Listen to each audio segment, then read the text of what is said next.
बिस्मिल्लाहिर्रहमानिर्रहीम।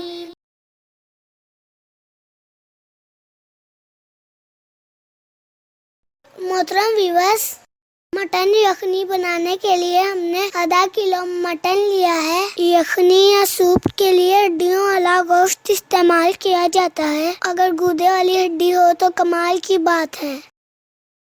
इसमें आधा लीटर पानी शामिल करेंगे, 4 जवे लहसुन के और 1 प्याज बारीक कटा हुआ भी मटन में शामिल कर देंगे।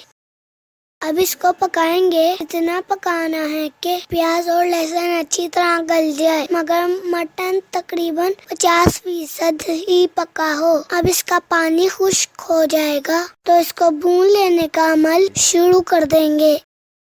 यहाँ मटन में से पानी तकरीबन खुश्क हो गया है और प्याज और लहसुन अच्छी तरह घुल गया है। और 1/4 कप देसी घी शामिल करके मटन को भून लेंगे। यहीं इसमें 3 सब्ज मिर्च भी शामिल किए देते हैं।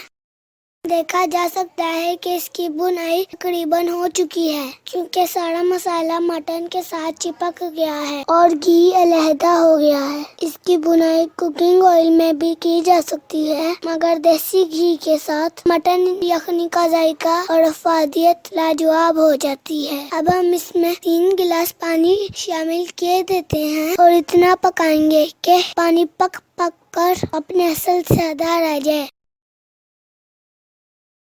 मटन तकरीबन 1.5 घंटे के लिए पका लिया गया है। अब इसमें आधी चम्मच नमक शामिल किए देते हैं और साथ ही 1/4 चम्मच काली मिर्च भी शामिल करेंगे। मजीद कुछ देर के लिए पका लेंगे। सबसे आखिर में सर्व करने से पहले हस्बे जरूरत नींबू का जूस भी शामिल कर देंगे। सादा अज्जा और आसान तरकीब की मदद से तैयार की गई मजेदार और सेहत अफजा यखनी अपने प्यारों को सर्व करें।